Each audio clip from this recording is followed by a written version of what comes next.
Now, the United States is always looking for ways to renew itself, control the social situation, and forward their interests, basically profit making. Now, two of those very big names behind that has been the Koch brothers and George Soros. And far be it from any kind of conspiracy theory nonsense, they're really just very rich individuals who fund organizations whose job it is to influence the opinion of the American people. Now, there's always been a divide between Soros and the Koch brothers. Koch brothers have always been very far right, funding pseudo Nazi groups, the Tea Party, sometimes the alt-right, etc. Whereas George Soros has always been a very liberal-leaning kind of influencer, funding the Pussy Hats and a lot of other very liberal-minded organizations that, they always still just somehow come down on the side of war. And these being very obvious. The Koch brothers are trying to push their interests, get the deregulation they want, government out of the way so that as capitalists they can just do whatever they want and pay the useful tools in the conservative movement to get that done. Whereas George Soros has a similar but different goal. He frequently uses the people in liberal circles as people who can try to promote social peace to create a more stable domestic situation in order for there being an easier time to carry out the regular functions day to day. As I've said in a previous video, social antagonism's down, profits up. But we also see George Soros funding Nazis in Europe, because in there, violence is how you undermine the Russian influence, etc. So we've established that both Soros and the Koch brothers are there for corporate profits. They just have a little bit different interests in doing so, as there are disagreements between members of the capitalist class and those who even have competing interests against each other.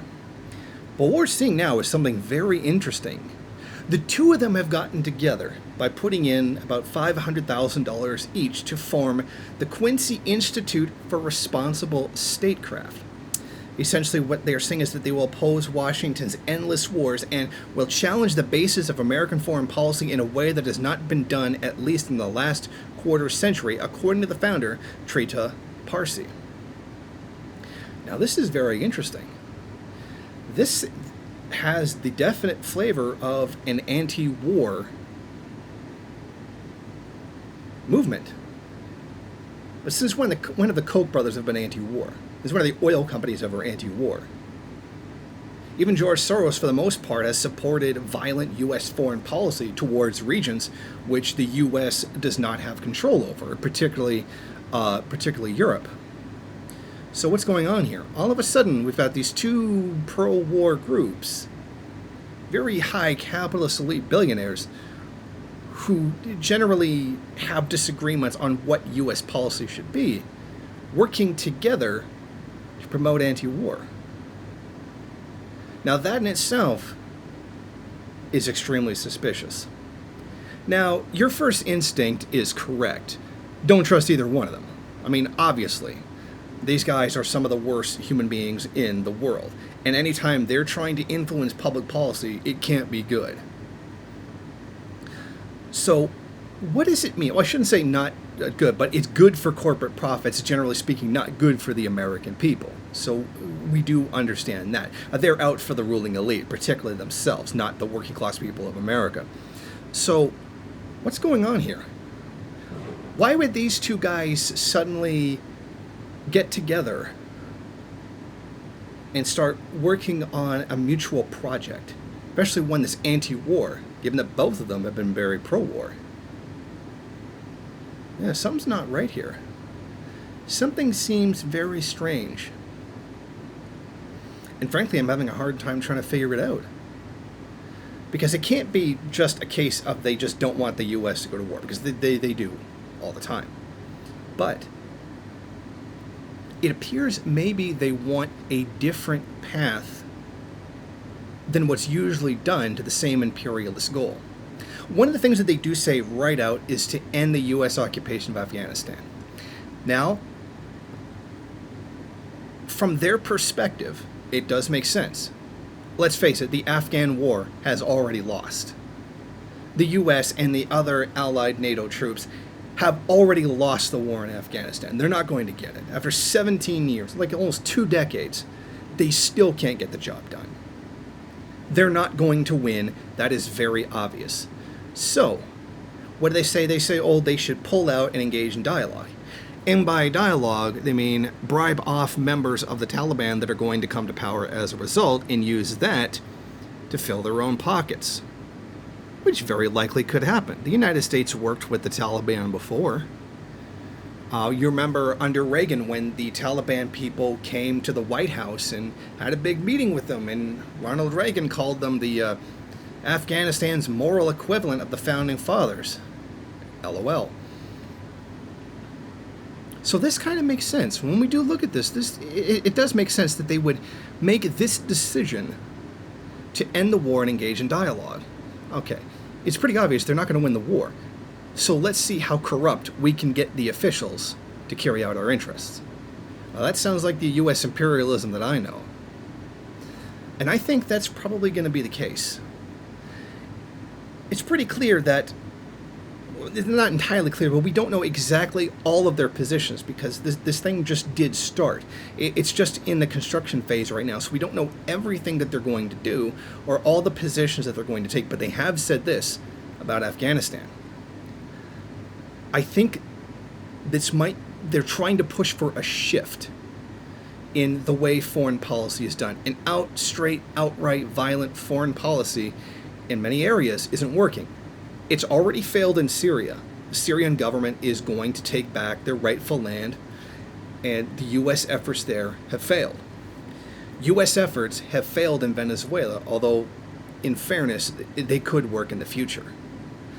An invasion of Syria, an outright invasion of Syria, or an outright invasion of Venezuela or Iran would be disastrous. There's significant evidence to show the United States wouldn't actually win against Iran, but an invasion of Syria or Venezuela would turn into such a horrible, huge mess that it would be not in their interest to do so. I mean, even take the situation of the DPRK. The DPRK, more than any country in the world, could strike back, well, I mean, in terms of countries that are opposed to U.S. control or U.S. influence, can strike back. I wouldn't be surprised if we saw them in the future arguing, okay, we can't win against the DPRK because they can actually hit us back, and they're actually an impressive standing force. So why don't we engage in negotiations with them, try to get something? Either we're going to get nothing by continually sanctioning them and trying to do damage. I mean, it's pretty clear by now that whatever sanctions you put on the DPRK, they're going to make it. They're going to survive. I mean, they're built, they're custom built for that. But I think the foreign policy is going to be like, okay, maybe we should just kind of let them go and then see what kind of deals we could cut with them. Maybe we could get our hands into maybe another Jang Song Thak type. Maybe we could get a couple of officials, get maybe some U.S. companies in there, like a special economic zone, etc. Because clearly the violent foreign policy is not working. In the cases of the aforementioned Venezuela, the DPRK, Syria, Iran, etc., the violent foreign policy is not working. It's falling apart, and Afghanistan as well. So maybe this is the way of the very elite in the capitalist class to be telling the U.S. government, which does represent their interests, that's the job of government under capitalism, is to represent the ruling elite, that they need to change their policies. They need to start doing things in a way that would be more beneficial than what they're doing right now. Because now, the U.S. war machine is nothing but a giant money pit. And you could make more money doing trade with these companies, these countries, rather than just dumping endless amounts of tax money into bombs. In other words, more of the capitalists could get in on trade rather than just the weapons manufacturers. So I think that might be what we're looking at here. Maybe both the Kochs and Soros recognize that they have a common interest here, and that if they dump enough money into manipulating public opinion, they just might get it. Because thus far, that's been what these two groups have been very good at. Thank you for watching. If you like this program, then please head over to my Patreon page and set up a monthly donation. It's your donations that keep this program running.